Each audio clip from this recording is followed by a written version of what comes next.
Hi, I'm Mark and I'm passionate about English. So this is mini lesson number 4, which will be on YouTube and also on my website passionateboutenglish.com. I thought I'd introduce you to a little friend of mine. He doesn't actually speak English, but he's very cute. So this is Biscotto, and Biscotto likes eating, of course. He's a hamster, and there he goes. Can't resist some food. Biscotto, if you don't know, actually means biscuit in Italian. So he's kind of going to sit with me while I teach the lesson, and I can't hold him and teach at the same time. But that's Biscotto. I've got some other friends I'll introduce you to slowly too.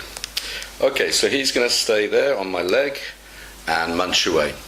So let's have a look at, munch just means kind of, it's another word for eating on something like a biscuit.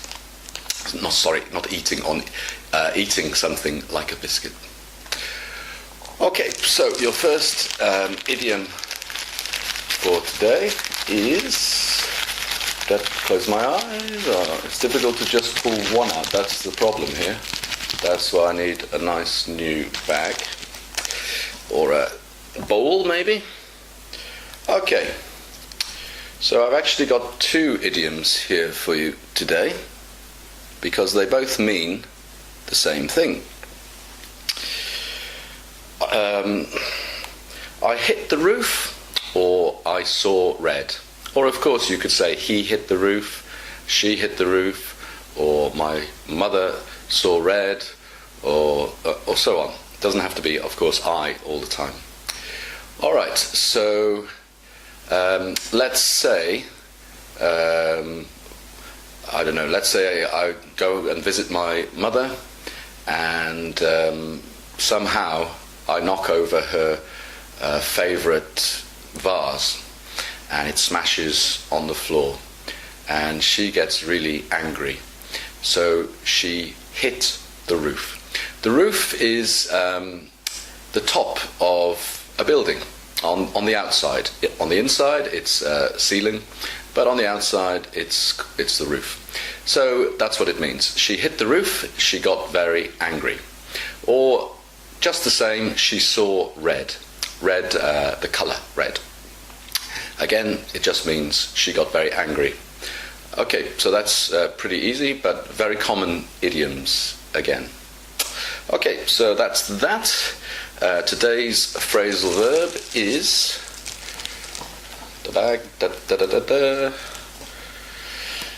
Okay, here it is. Oh, gotta get it on there. Okay, it's go out with.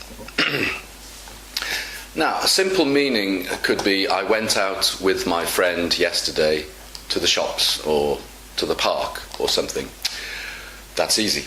But what we often use this phrasal verb to mean is when you've got a girlfriend or a boyfriend, and somebody might ask you, how long have you been going out with her?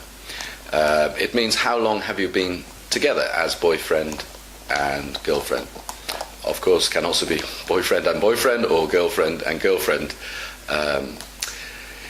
So that's what it means. And of course you can make a sentence like, I've been going out with him for 2 months. So that's 2 meanings there. To go out with somebody just to the shops, to the beach, to the movies. But as I said, very often it has this relationship meaning. How long have you been in a relationship? How long have you been going out with him or with her?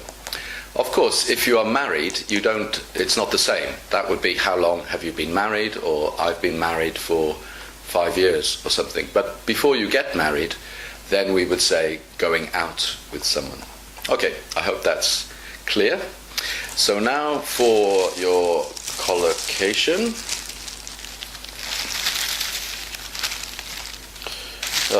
Dropped it. Okay, the collocation for today Right. Is, I don't know if you can see the end, is draw a conclusion. Or we also say come to a conclusion. So, let's say, for example, you have watched lots of these mini lessons, and then you decide to sign up to do my 3 monthly courses starting in September. So it took you a few lessons, or maybe many lessons, to decide, but at the end you draw a conclusion, or you come to a conclusion.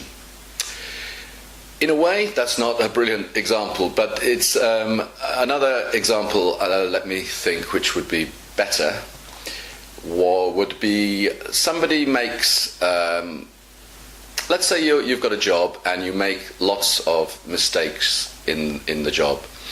So your boss draws a conclusion that you're actually not very good for the job, or comes to a conclusion. So it's basically deciding after some time, or it could be a short time too, but it's based on the facts of the situation, and that leads the person to decide something, so they draw a conclusion or come to a conclusion. I would always suggest you also look up these idioms, phrasal verbs and collocations in a dictionary, or of course you can look up on the internet now and you can get more explanation. And then it will, here's a phrasal verb, it will sink in deeper. Sink means, for example, a ship on the water goes down, that's a ship sinking. So when we use the phrasal verb sink in, it actually means it will go in your memory or go in your head much clearer. Okay, so now for the joke, or jokes. Let's have a look. Okay, so let's see here. Put the book up again for you to see. And as I told you, it's quite a funny book. Man walks into a bar, and there's lots of jokes on all sorts of topics. Okay, so the first one, it's related to food and drink, this section. So, the first one is, a sandwich walks into a bar. Sorry, I have to watch the scooter. Come on, fatty. A sandwich walks into a bar, and the barman says, "Sorry, we don't serve food in here." Okay, this is again playing with words, as so many English jokes do. So, often a bar or a pub serve food, chips or burgers or pizzas or even really nice meals. But, and of course, serve has another meaning. We don't give or we don't cater for certain people. For example, if you were drunk and you go into a bar or the food part of the bar, and the waiter says, "I'm sorry, sir, we don't serve people who have had too much to drink. So we won't allow you to eat in here." So the joke here is that it's a sandwich, and we don't serve food. We don't serve sandwiches in the bar. Okay, I guess you can understand. Okay, I'll give you another one. Did you hear about the sword swallower who went on a diet? Now, a sword swallower is somebody in a circus or magic show who can put a sword, that very long kind of knife for fighting, down their throat and go a long way. So, did you hear about the sword swallower who went on a diet? He had pins and needles for months. Okay, I quite like this one. Okay, so if you go on a diet, it means you're trying to lose weight and you don't eat so much, or you eat more healthily, less high-calorie food. So the joke here is, of course, a sword is very big. So he's going on a diet, so he's not doing so much. So he's only putting pins and needles in his mouth. But pins and needles has another meaning. Sometimes maybe you've been sitting down in a certain position for some time and your body is sort of feels like lots of little like pins or needles putting in your skin. So the joke here is again a word play.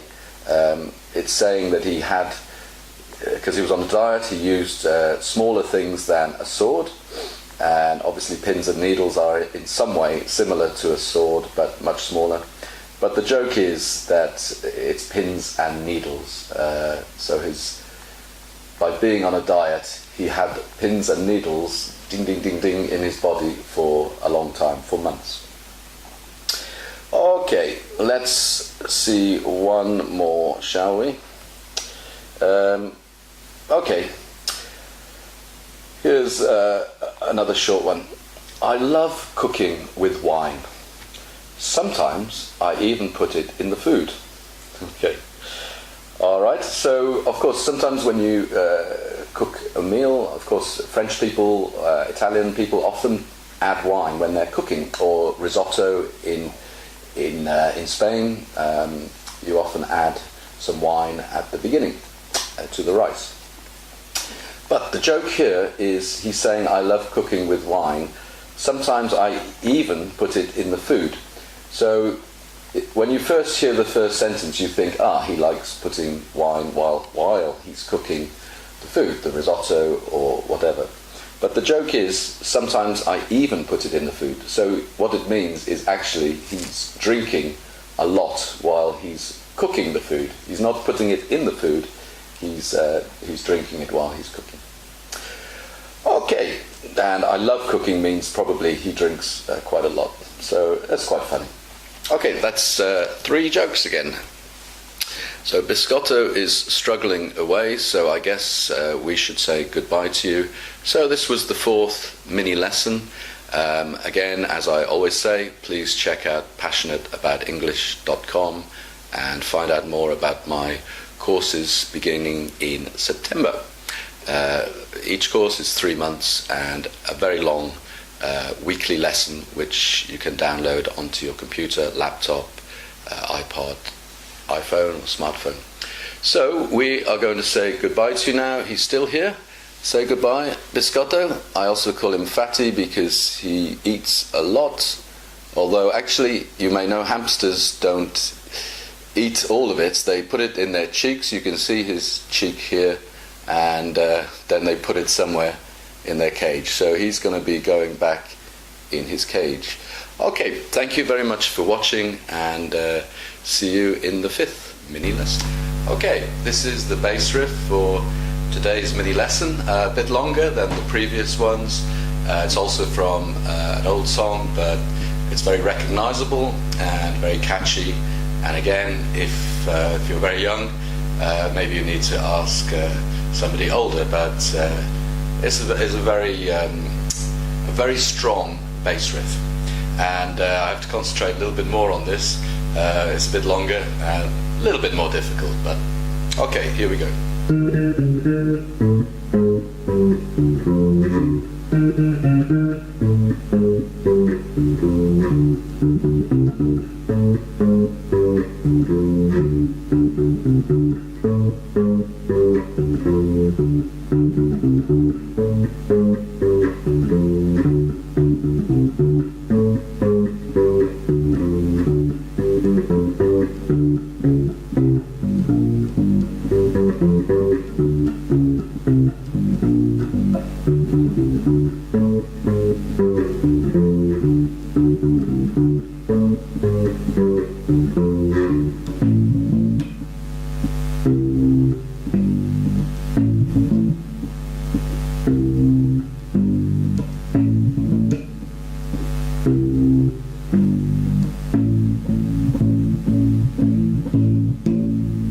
Etc.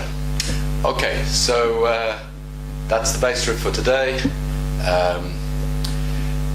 I'll give you a clue. the name of the band, and there were 3 people in the band, and the name of the band is something you might put in your coffee. Okay, thanks very much, and bye for now.